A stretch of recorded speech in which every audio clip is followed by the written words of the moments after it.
Spring 1869. In an unnamed outpost in the Oregon Territory, the air was thick with the scent of cracked earth, of worn leather, and of cheap desperation. The late afternoon sun cast a jaundiced yellow light, falling upon weathered faces and souls that had long since stopped dreaming. They gathered around a makeshift stage, nothing more than a few planks nailed hastily across old crates, where what was left of human dignity was sold. A man with a tarnished deputy's star pinned to his chest slammed a wooden gavel against a post. "All right, last one for the day," he yelled, his voice hoarse from whiskey and dust. "This one's got no name, ain't no one seen her face." He pointed to a small still figure on the platform. A coarse burlap sack, stained with the mud of a long journey, covered her head, revealing only a pair of bare, dust-caked feet. "Been wearin' that thing since Missouri," the man continued, a note of mockery in his voice.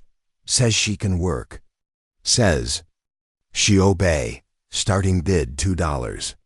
Who's brave enough or drunk enough to take home a ghost?" A few dry laughs broke the silence. A man with a thick beard spat on the ground. "Could be a witch under that thing." Another added, "Or a corpse.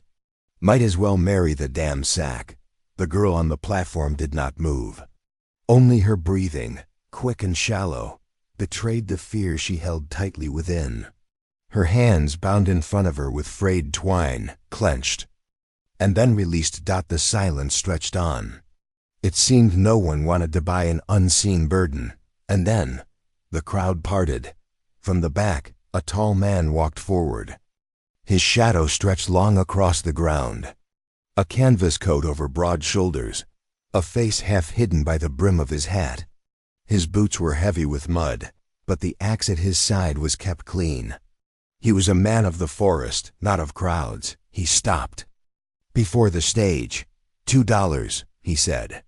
His voice was low and steady, without a trace of hesitation. The silence this time was heavy as lead. The auctioneer squinted. "You sure about that, friend?" The man just gave a slight nod.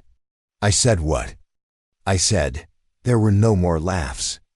There was something in his certainty that silenced ridicule. "Name," the auctioneer muttered, scribbling on a yellowed piece of paper. "Silas Boon. Profession? Lumberman, Northridge." The auctioneer pushed the paper toward Silas. He signed his name, the script firm and clear. Then he turned to the woman. By the law of this land, they were now husband and wife. "Now you, miss," the auctioneer said, his tone slightly less mocking. "State your name for the record." The burlap sack shifted slightly. A moment of silence. And then a voice emerged, soft as a falling leaf, forcing everyone to lean in to hear. "Annabel Crow." Silas froze. His entire body went rigid at those two words. It wasn't the name. It was the sound of the name. A sound he thought he had buried beneath 3 cold winters, in a cave during a snowstorm. A voice that had pulled him back from the edge of death. A voice he never dared hope to hear again. Memory rushed back, sharp as a shard of broken glass. He stepped onto the platform without a word. His calloused hand gently touched her arm, a grip not of ownership, but of reassurance. A grip that said, "You are safe now." He led her away. The crowd watched in silence as their figures receded. The trail swallowed them into the shadows of the pines, leaving behind the world of judgment, with only the whisper of a name and an unspoken promise remaining. The forest swallowed them. The last light of day was nothing more than golden streaks piercing the thick canopy, like the hesitant fingers of God, unsure whether to touch the profane world below. Silas walked a few paces ahead, leading the old mule that carried their few essential supplies. He did not look back. He did not speak a word. His silence was not one of coldness, but of space, given, a precious gift for one who had no space left of her own. Annabel followed, her footsteps nearly soundless on the bed of dead pine needles. The burlap sack remained on her head, hiding all expression. Occasionally, a gust of wind would try to pull the fabric aside, and she would quickly reach up to hold it fast, like a drowning person clinging to the last piece of driftwood. They reached the cabin as dusk settled. It was not large, but it was built from dark pine logs, sturdy and clean, set against a rise of earth that blocked the worst of the north winds. A stone chimney, a neat stack of firewood, and a rusted horseshoe nailed above the door framed. Silas pushed open the creaking wooden door and stepped aside, holding it for her. He waited, and when he spoke, his voice was low and soft, as if he were speaking to the timbers of the house itself. "You pick your place," he said. "No one will place you anymore." It was a promise. Annabel stepped inside, hesitant but not weak. She did not sit at the table, nor did she approach the hearth. She chose the farthest corner of the room, sinking down against the wall, silent as a shadow. Silas followed, setting a bundle of firewood by the hearth and beginning to light a fire. Not a single question, not a single command. Only the crackle of kindling and the bubbling of water in the iron kettle. Slowly, a scent filled the air. The scent of smoked meat, of cinnamon, and of roots that only a man who lived with the forest would know. It was the scent of life, of warmth, a scent so real it was heartbreaking. He moved with a familiar rhythm. A ritual performed 1,000 times in solitude. When the food was ready, Silas ladled stew into a wooden bowl and gently placed it on the floor near where Annabel sat. She flinched slightly but did not turn away. He said nothing, simply returning to the table to sit with his own bowl. He ate slowly, his gaze fixed on the fire dancing in the hearth. Several long minutes passed. Then her voice came again, muffled and choked by the canvas. "What is this?" Silas stirred his stew. "I call it the meal for the last one standing." He answered, his voice even. A pause. He added, his eyes still on the fire. "I used to make it for myself after long days in the woods. Then I started making 2 bowls, even when there was no one to eat the second one." She turned her head slightly. Beneath the hem of the sack, she could see an identical bowl of stew on the chair next to Silas, steam still rising from it. "I used to set it there for my wife," he continued, his voice softer now. "After the war. After the forest took more than it gave. It was just a way of saying I'd made it home safe. Now," he paused, "I set it there for you, and for her memory." The fire crackled. The air was thick with unspoken sorrows. Slowly, her trembling hands reached out and took the bowl. She brought the spoon up under the sack and began to eat. Each bite was small, cautious. But she finished it all. That night, after Silas had washed the 2 bowls, Annabel remained in her corner, her arms wrapped around her knees. But for the first time since he had met her, she was no longer trembling. And in the quiet of the cabin, amidst the ancient pines, something had begun to heal, though neither of them yet dared to name it. The night deepened. Outside, the wind moaned through the gaps in the log cabin, carrying the lonely whispers of the mountains. Inside, the fire had died down, leaving a bed of embers that pulsed and faded with every breath. Annabel was asleep, her breathing even in the corner, a fragile peace she hadn't known for a very long time. Silas sat alone before the hearth. He needed no lamp. The faint glow from the embers was enough, casting long shadows on the walls that danced like uninvited memories. He held his hands out to the warmth, but what he felt was not heat. It was a cold from the past, a bone-deep cold he would never forget. The cold of 3 winters ago. It had been a harsher winter than any he had known. The kind of cold that could turn pine sap to glass and lungs to fire. He had pushed too far. North for timber, led by the greed and pride of a solitary man. He had slipped on an ice-covered slope, felt the sharp, cold snap in his ankle as it twisted, and tumbled into a snowbank where no trail existed. As the snow began to cover his back, he had stopped fighting.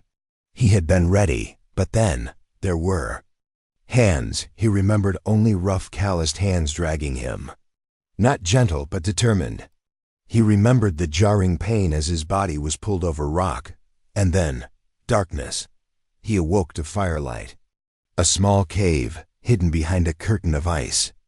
The fire crackled beside him, and the scent of something earthy and bitter, like boiled bark, filled his nostrils.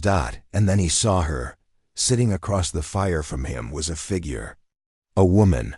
Her face was completely obscured by a burlap sack, tied carefully at the neck, just like the one in his cabin now. She wore layers of scavenged wool and leather, her boots stitched from scraps. Her hands moved with precision as she ladled steaming liquid from a pot into a tin cup. When she spoke, her voice, it was not high, not low, just tired and filled with a strange calm. "You do not need to know who I am," she said, "but I am not going to let you die here." He had tried to speak, but his throat was too raw to make a sound. "Drink this," she continued, offering the cup. "Pine bark and dry lichen. It will help the fever." He remembered the bitter taste, but he drank. She had splinted his leg, packed it with heated stones, and kept the fire going through the night. He drifted in and out of consciousness, fighting the pain, the cold, and the nightmares that tried to claim him. When he awoke again, it was morning. The light was pale blue and cruel. She was gone. All that remained was the dying fire, and beside it, folded neatly, was a small square of cloth. On it, embroidered in uneven, clumsy stitches, were several small purple wildflowers. A message, or just a sign that she had been real. He had kept it. It was in his coat pocket, even now. And now in his own cabin, behind him, was the woman. With the same voice, the same burlap sack, and a name. Annabel Crow. He needed no more proof. He had felt it the moment she spoke on that auction stage. Not the name, but the sound. The woman who saved him had not wanted to be seen, had not wanted to be known. And here she was again, still hidden, still nameless to the world, but not to him. He would not tell her. He would wait. He glanced at the small figure huddled in the corner, the same fear, the same need to disappear. But this time Silas thought she was not alone, and perhaps that was the beginning of something that could survive the winter. The forest held its breath that morning. Mist clung low to the roots of the trees, coiling like secrets too shy to rise. Annabel stepped out of the cabin alone. She moved quietly, her arms crossed in front of her, and walked toward the ancient pine that stood like a sentinel at the edge of the clearing. The burlap sack was still on her head, but her steps no longer faltered. Her spine was straighter now, not with pride, but with the absence of being bowed. She sat at the base of the tree, turning her face slightly toward the first rays of sun that cut through the branches. With hands that still trembled slightly, she reached behind her neck and loosened the knot. The sack slid up, just enough for her to breathe the open air on her own face. Her chin, her nose, and a sliver of her cheek were free. It was not an act of defiance. It was a beginning. Silas saw her from the side of the house, where he was kneeling by a wooden basin, carefully oiling the teeth of his saw. He did not rise, did not call out.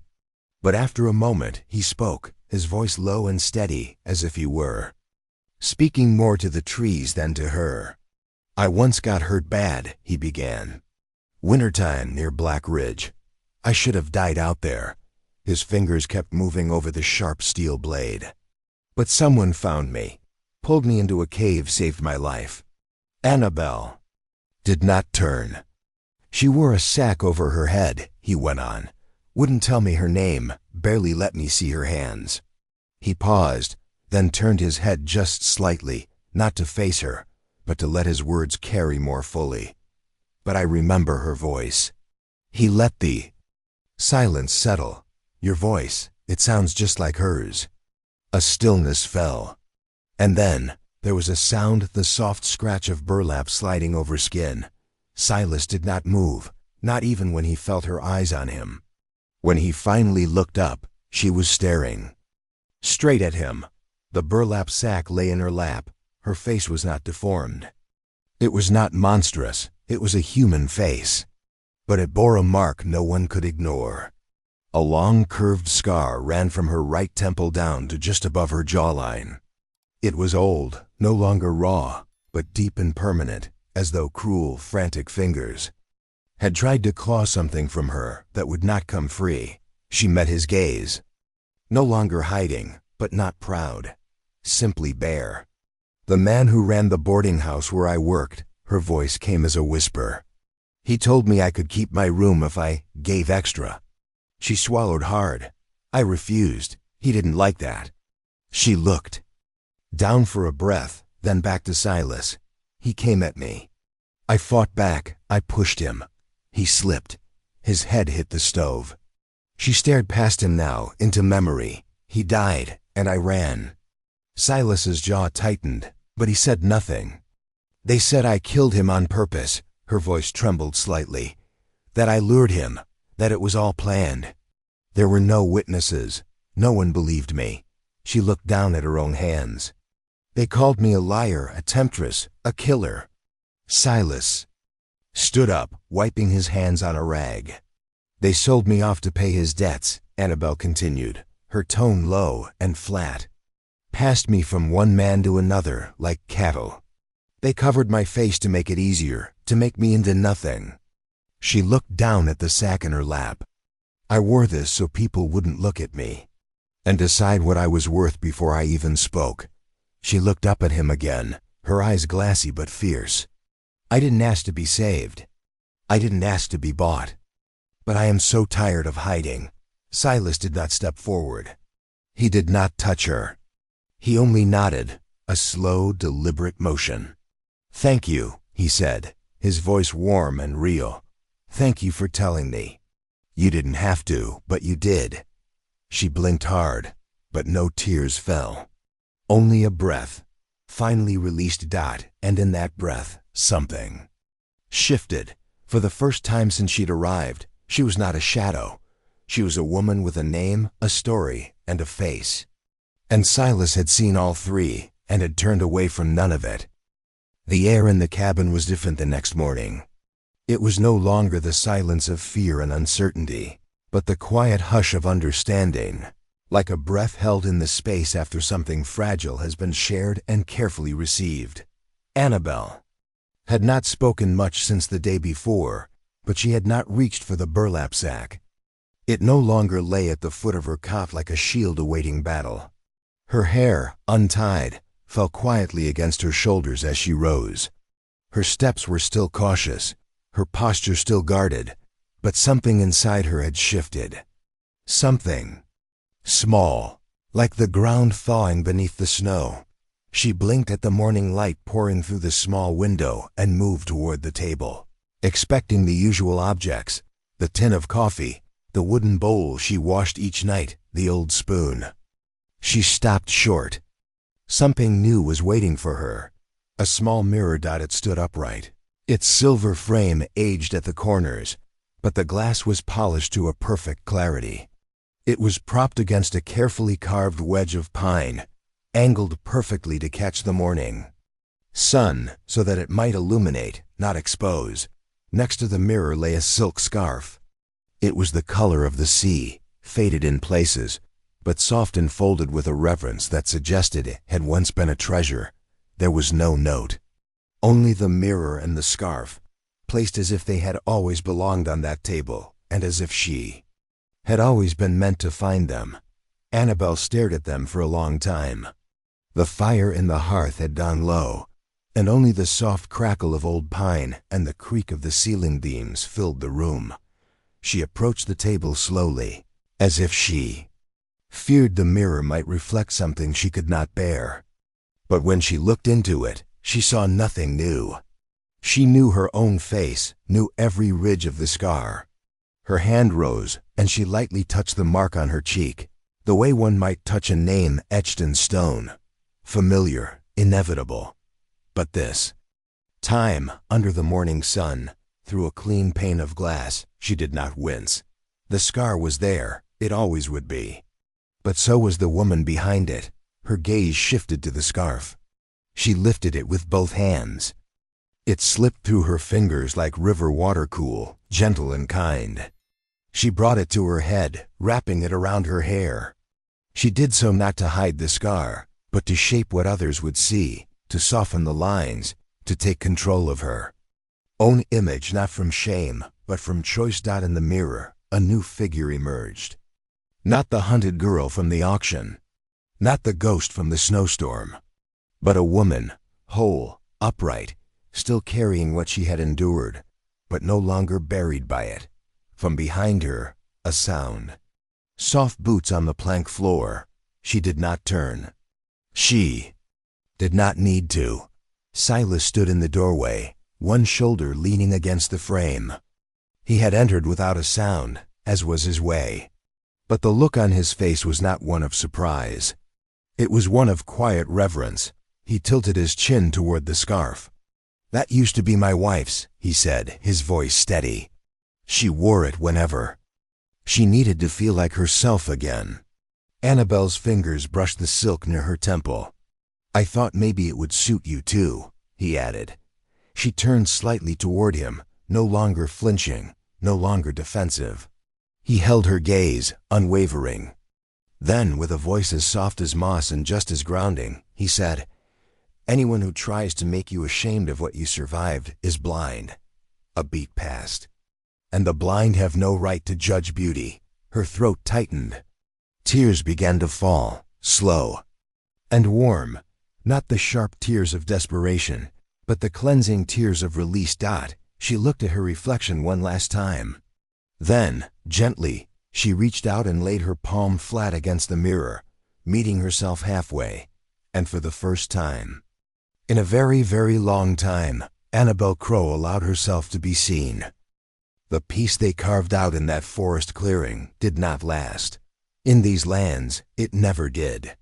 Trouble arrived on horseback, a lone rider beneath a sky bruised with stormlight. The man was lean and long-legged, his duster torn from trail wind and mean miles. His gray eyes, sharp and merciless, cut through the saloon crowd like a blade through ripe hide. He called himself Cutter.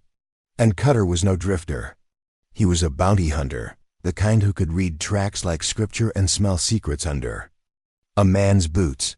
A rumor had drifted up from the south, of a girl with a scar, hiding in the hills, her face once covered, now shown. Someone whispered that her hands were stained with blood, and that she had a lumberman for a shield. Cutter listened. And then he rode north. By the time he reached the logging post near Northridge, he was asking too many questions. He posed as a lost traveler looking for work, said he'd heard tell of a man named Boon who lived deep in the woods. Silas met him by chance near the supply shed. One look, and he knew. It wasn't what the man said. Cutter was polite, measured. It was the way he scanned the tree line, the stillness in his stance. It was the stillness of a serpent just before it strikes. That evening, Silas returned to the cabin. His face was colder than the night wind. "He's hunting you," he said simply. Annabel did not answer at first. She stood by the stove, stirring a soup that had grown thin with memory. Her eyes were steady but far away. Then, without a word, she crossed the room, opened the wooden chest at the foot of her cot, and pulled out the old burlap sack. It was folded neatly, untouched since the morning she had shed it. She held it in her hands for a long moment. "I'll wear it again," she said quietly. "One last time." Silas looked at her.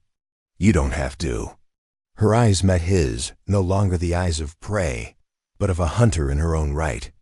"This time I choose it," she said, her voice clear. "Not for shame, for strategy." They laid the plan together that night. Annabel would ride east through the old fire road. Wearing the sack, Cutter would follow. He would not be able to resist.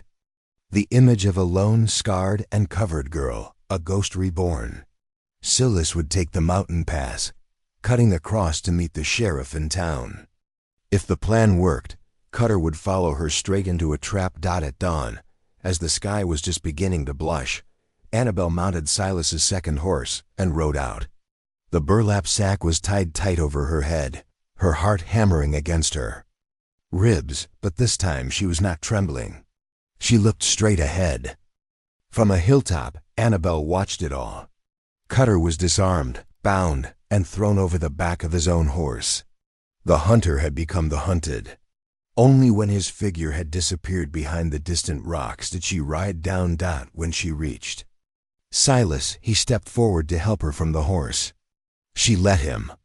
Then, slowly, she reached up and untied the knot at the base of her neck. The burlap sack slipped free. She folded it once, then twice, holding the rough fabric in her hands. "So, what will you do with it now?" Silas asked. She looked at the trees, at the fading trail, at the world she had once moved through like a shadow. She folded the sack one last time and tucked it under her arm. "I'll keep it," she said softly, "not as a cage but as proof." Silas raised an eyebrow. "Proof of what?" She smiled, a true smile. "That even what was once my prison can become my shield, if I choose it to be." And for the first time, there was a light in her voice. Not the light of laughter, but the light of a woman who had survived the dark and could now name it. Weeks later, on a still afternoon, a knock came at the door. A slow, uncertain tapping. Not the knock of demand, but of permission. Silas opened it to find a woman standing on the porch. Her dress was worn, stained with the red dust of long roads. Her skin was weathered, her posture straight, her eyes cautious. "But kind. My name is Mavis," she said. "Mavis Green. I used to work at the Ridley House, kitchen help." Behind Silas, Annabel stepped into the doorway. She froze when she saw the woman. Mavis took a step back, then stopped herself. "I heard you were up this way," she said quietly, "and I figured it was time I stopped being a coward." The wind rustled through the pines as silence stretched between them.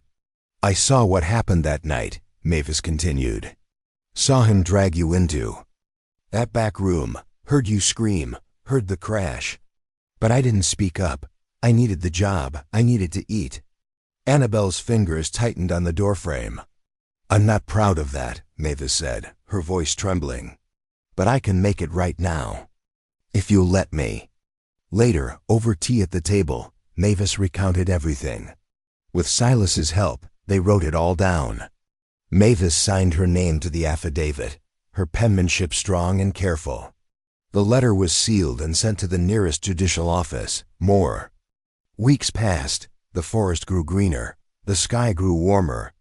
Then one morning, the sheriff rode up, a single envelope in his hand. Silas opened it on the porch, read it twice, then walked it inside. Annabel took it from him. The words were few. All charges against Annabel Crow dropped. Case closed. Warrant rescinded.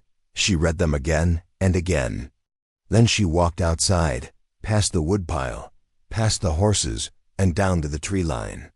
She found the old pine tree where she had once sat with the sack on her head. She sat at its base, running, her fingers through the moss, and breathed. She did not cry. She did not laugh. She just closed her eyes. In a voice barely more than a whisper, she said, "For the first time in my life, I don't have to run." Justice had come, not with trumpets or fanfare. It came only with the truth, and the quiet strength of someone who had finally decided to stand beside it. Spring came gently to the ridge. The trees, once brittle and bare, now wore soft buds, like promises waiting to bloom. The fog still rolled in at dawn, but it was thinner now, lighter, as if even the mist had grown tired of hiding. The forest felt forgiving. With spare wood and a quiet kind of care, Silas built a modest canopy at the edge of the clearing where wildflowers had begun to claim the grass. It was nothing grand, just 4 posts and a simple arch draped in linen, but it stood strong like him. They invited only a few. Mavis came, smiling broadly. The old blacksmith from town brought a bottle of apple brandy. The shopkeeper's wife carried a basket of bread and a bouquet of mountain lavender. They were not many, but they were enough. Inside the cabin, Annabel stood before the small mirror. Her dress was of simple cream-colored muslin, hand-stitched during the quiet nights. On her head, she wore a veil. It was made from the burlap sack, the same one that had once hidden her shame, her fear, and her name, but now it was something else. Silas had washed it, sun-dried it, and cut it with care. The edges were sewn with white thread, and on the corners, embroidered in faint purple, were tiny wildflowers, nearly identical to the ones on the handkerchief she had left behind in the snow. When she stepped out of the cabin, the forest fell still. Silas stood beneath the wooden arch, his hands folded, his heart full. He had trimmed his beard, polished his boots, and wore his only shirt without a sap stain. But none of that mattered when he saw her. She moved slowly, as if the earth had finally given her permission to be seen. And she was beautiful. Not because the veil covered the scar, but because she had chosen to wear it again, on her own terms. As she reached him, Silas took her hands. His voice was low, but every word was steady. "No matter what covered your face," he said, "you were always the woman I chose from the start." He paused, looking into her eyes. "And now you are the woman I vow to stand beside to the end." Annabel smiled, not with the caution of someone who had been hurt, but with the peace of someone who had finally healed. "And I vow the same," she whispered. There was no priest, no vows read from books. Just them, the trees, and the people who mattered most. As they shared a soft shore kiss, a gentle wind rustled the linen canopy above. Mavis leaned close to the blacksmith. "Never thought I'd see a burlap sack turned into a wedding veil," she said. "Never thought it could be so damn beautiful." The blacksmith chuckled. "It ain't the sack," he said. "It's what she made of it." Later that evening, as the fire crackled, Annabel sat beside Silas on the porch. The veil lay folded in her lap.